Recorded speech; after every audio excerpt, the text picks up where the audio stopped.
on the run, Colleen Burns is with us this morning to share her favorite tips and tricks for making back-to-school season a breeze. And we all could use that, right? Hey, Colleen, thanks for joining us today. Hi, Susan. Great to be here. Thank you. So how can we decrease stress this time of year?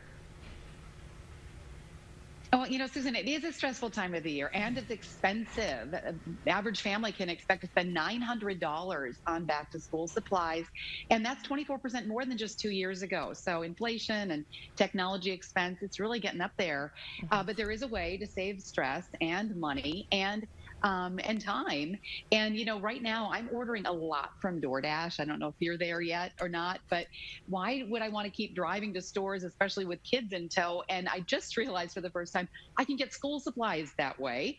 So save those precious last days of summer and order your school supplies. Brilliant. Now DoorDash has just launched its first ever immersive back to school hub featuring a selection of school supplies, lunch, and pantry staples as well.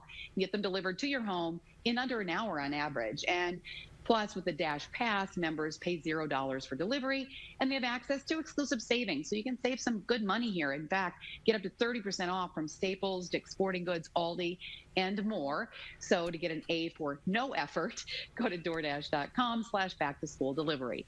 That is a great idea. I had no idea you could get school supplies delivered right to you. Right? Food's a big one for the Exactly. kids. So any snack and meal tips you have for us?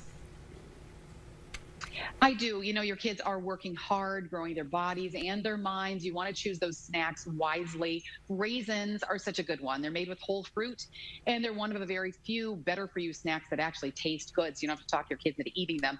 Sun-Maid has teamed up this year with ABC Mouse. You might have heard of ABC Mouse. They to not only feed your kids hungry mouths, but also their hungry minds. So you can look for these special packages at Target and Walmart. These 6-pack cartons have a link to limited edition coloring pages, worksheets, and 120 sight word flashcards. So it'll help you combine snack time with learning time. Go to abcmouse.com/sunmade for more on that. And here's another smart choice for not only snacks, but quick weeknight meals. Pecans are a nutrition powerhouse. Use them more often. They're great for you.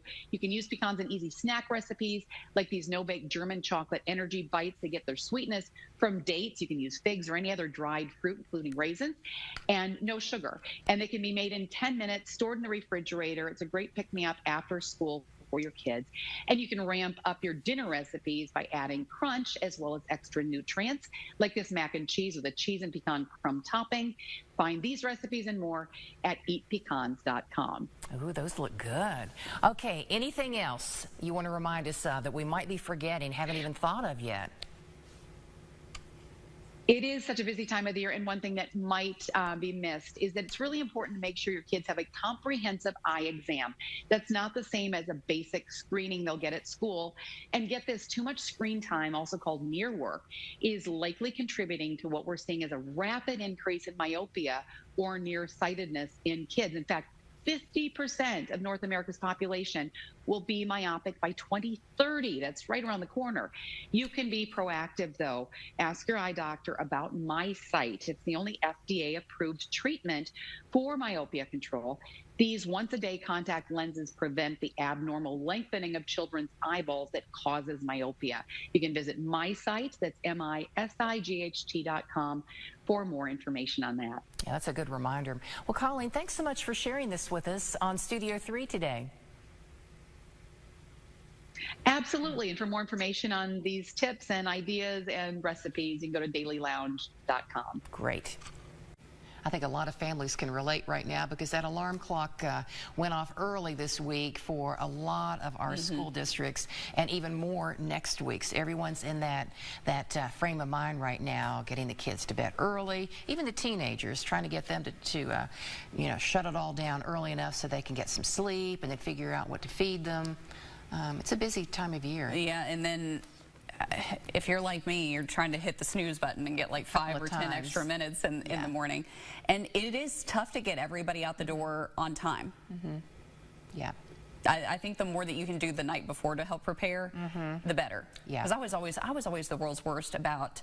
I'd be morning of. I'm flipping through my Still trying to closet. And figure I'm what like, to okay, what am I wear. going to wear? And I'm spending 30 minutes. My mom's like, okay, now we got to go. And then I'm literally sprinting out the door to try to get to school. It can make for an exhausting evening, but I know from personal experience, get them to lay out their clothes the night before and make the lunches before. Put the backpacks by the front door. And I've said this before, I always kept a little basket of socks because it never failed. Even when mine were in high school, they couldn't find a sock. And I'm like, right there, now go. The sock bin. Right. So you'll get into a routine, a pattern there. But yeah, the more you can do ahead of time, just the less stressful it is. That is good advice. All right, don't go anywhere when we come back.